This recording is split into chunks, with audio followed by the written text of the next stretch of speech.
Hello friends, तो आज हमारा डिटर्मिनेंट का सेकेंड लेक्चर है जिसमें मैं टॉपिक कवर करने वाली हूं माइनर एंड कोफैक्टर्स।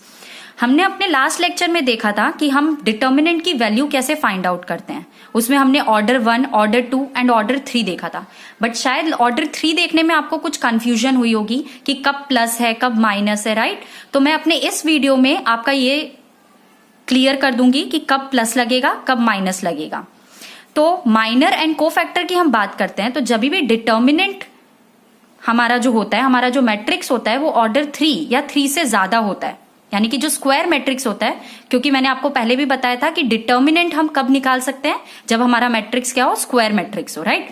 तो जब मेरा जो स्क्वायर मैट्रिक्स है वो ऑर्डर 3 या 3 से ज्यादा है तो उसकी वैल्यू फाइंड आउट करने के लिए, डिटर्मिनेंट की वैल्यू फाइंड आउट करने के लिए हमें क्या निकालने पड़ते हैं, कोफैक्टर्स निकालने पड़ते हैं, राइट। और कोफैक्टर्स निकलते हैं हमारे माइनर से। तो सबसे पहले हम बात करते हैं माइनर की।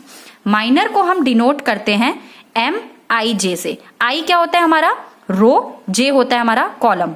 तो माइनर निकालेंगे हम रो और कॉलम से, राइट। तो ये हम डिनोट करते हैं माइनर को MIJ से, राइट।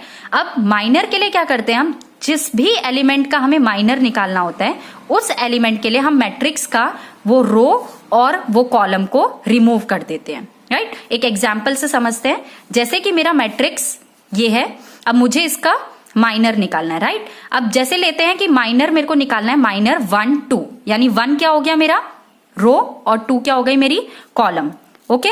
तो हम इसमें क्या करेंगे कि फर्स्ट रो को एलिमिनेट कर देंगे। तो ये मेरी फर्स्ट रो एलिमिनेट हो गई और सेकंड कॉलम को एलिमिनेट कर देंगे। तो जो मेरे वेरिएबल्स बच गए उसे मैंने लिख दिया 1 8 2 2। मैंने मेरे लास्ट लेक्चर में बताया था कि ये जो फर्स्ट डायगोनल है हमारा उसे मल्टीप्लाई करेंगे तो 1 इंटू 2 हो जाएगा 2, राइट। और उसके बाद माइनस का साइन, फिर मल्टीप्लाई करेंगे 2 इंटू 8 जो हो जाएगा 16। सो 2 माइनस 16 विल बी माइनस 14। तो ये मेरा आ गया माइनर 1 2, ओके। एक और एग्जाम्पल देख लेते हैं। जैसे इसी एग्जाम्पल में मुझे निकालना है माइनर 3 1, यानी कि third row and first column. तो इसमें थर्ड रो को हम एलिमिनेट कर देंगे और उसके साथ साथ फर्स्ट कॉलम को एलिमिनेट कर देंगे। तो क्या बचा मेरे पास 4 5 3 एंड 8, राइट। तो अब फिर से 4 into 8 32 minus 3 into 5 15। So 32 minus 15 will be 17। तो इस तरीके से हम किसी के लिए भी माइनर निकाल सकते हैं, हमें जो भी पूछा है उसके लिए। अब आते हैं हम कोफैक्टर्स में। तो कोफैक्टर को हम डिनोट करते हैं AIJ से, राइट। AIJ से डिनोट करते हैं हम कोफैक्टर को। अब कोफैक्टर कैसे निकालते हैं, -1 to the power I plus J multiply by the minor.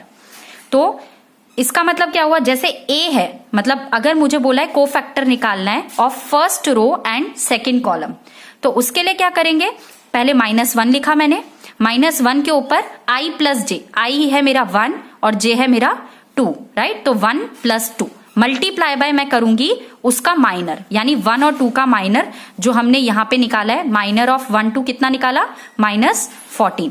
तो यहां पे लिख दिया मैंने -14। तो इसे सॉल्व करेंगे, -1 टू द पावर 1 प्लस 2 आ जाएगा मेरा 3, राइट। Multiply by -14। सो -1 का पावर 3 यानी कि होता है -1, -1 इंटू -14 हो जाएगा, minus minus plus that will be 14, okay.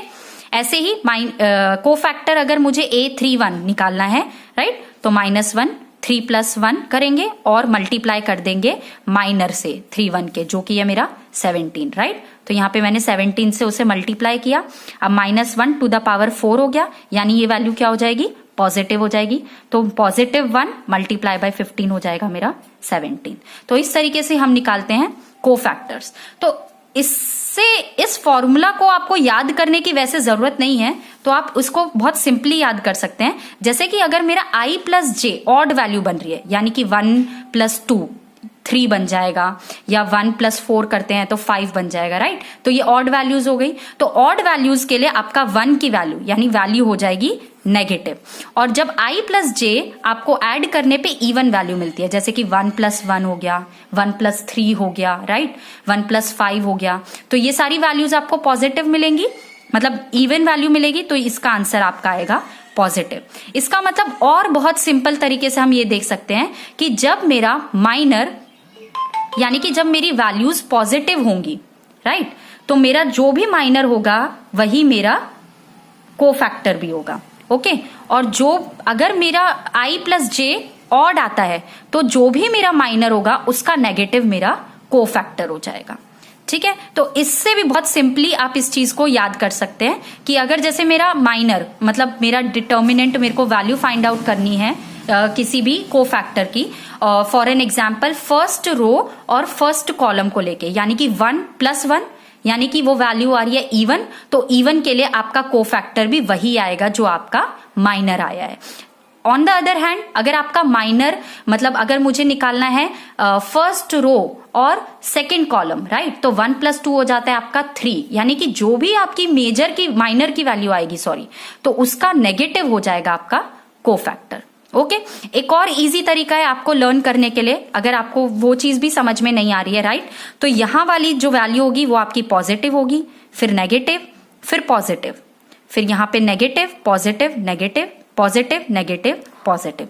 तो जिस भी तरीके से आपको ये चीज समझ में आती है उसको आप कंटिन्यू कर सकते हैं। सो इससे रिलेटेड हम एक एग्जाम्पल देख लेते हैं। जैसे कि अगर मुझे पूछा है find all the minors and cofactors of the element, तो ये मेरे को एलिमेंट दे दिया है, इसके मुझे माइनर्स और कोफैक्टर्स निकालने हैं। हम एक दो के देख लेते हैं, उसके बाद तो आपको आगे के समझ में आ ही जाएंगे। जैसे कि मुझे माइनर निकालना है first row and first column 1 1, right, तो माइनर निकालने के लिए क्या करेंगे हम, यहाँ पे फर्स्ट रो और फर्स्ट कॉलम को हम एलिमिनेट कर देंगे, तो मेरे पास बच गया 4 3 2 6, राइट, तो 6 4 जा 24 माइनस 2 3 जा 6, तो ये आ गया मेरा 18, राइट। अब इसी का ही मैं कोफैक्टर निकालती हूं, तो a11 यानी कि -1 ऊपर मल्टीप्लाई करेंगे, ऊपर वो आ जाएगा 1+1 मल्टीप्लाई बाय, हम किससे मल्टीप्लाई करेंगे इसे, माइनर से, जो मेरा आया है 18, राइट, तो -1 टू द पावर 2 हो जाएगा +1, +1 मल्टीप्लाई बाय 18, तो ये हो जाएगा 18। आप दूसरे तरीके से ये भी देख सकते हैं कि यहाँ पे मेरे को 1+1 यानी 2 इवन वैल्यू है, तो जो भी मेरा माइनर आएगा वही मेरा कोफैक्टर भी आएगा, राइट। दूसरा देख लेते हैं हम, M12 निकालना है, यानी कि फर्स्ट रो और सेकेंड कॉलम को हम एलिमिनेट करेंगे, तो मेरे पास बच जाएगा 2 3 3 और 6, वही लिखा मैंने। 2 × 6 करेंगे तो 12 माइनस 3 × 3 9, तो 12 - 9 हो जाएगा 3। अब देखो इसमें कोफैक्टर निकालना है, तो जैसे कि मैंने 1+2 किया तो 3 आ रहा है, 3 वैल्यू क्या होती है, नेगेटिव, यानी कि जो भी मेरी ये वैल्यू आई है उसका कोफैक्टर क्या होगा, नेगेटिव वैल्यू होगी, यानी 3 आया है मेरा माइनर, तो मेरा कोफैक्टर हो जाएगा -3। आप इस फॉर्मूला को यूज करके भी फाइंड आउट कर सकते हैं। इसी तरीके से मैंने यहाँ पे सारे के सारे कोफैक्टर्स को सॉल्व कर दिया है और माइनर को आपके लिए सॉल्व किया है, तो ये आप एक एग्जाम्पल देख सकते हैं। मेरे पास एक दूसरा एग्जाम्पल है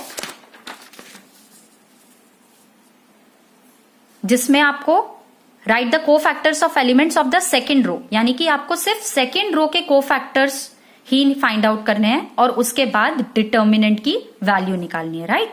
तो हम सिर्फ क्या करेंगे, सेकेंड रो को लेंगे, यानी कि -5 4 और 7।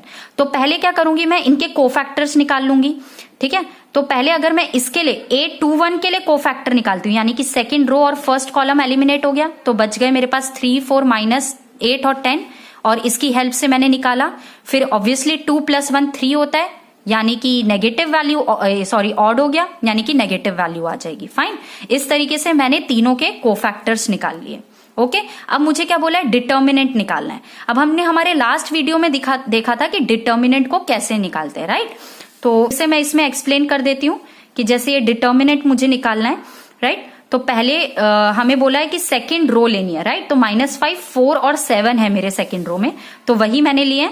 -5 उसको मल्टीप्लाई करूंगी मैं कोफैक्टर से, +4 उसको उसके कोफैक्टर से मल्टीप्लाई करूंगी, +7 उसको उसके कोफैक्टर से, राइट।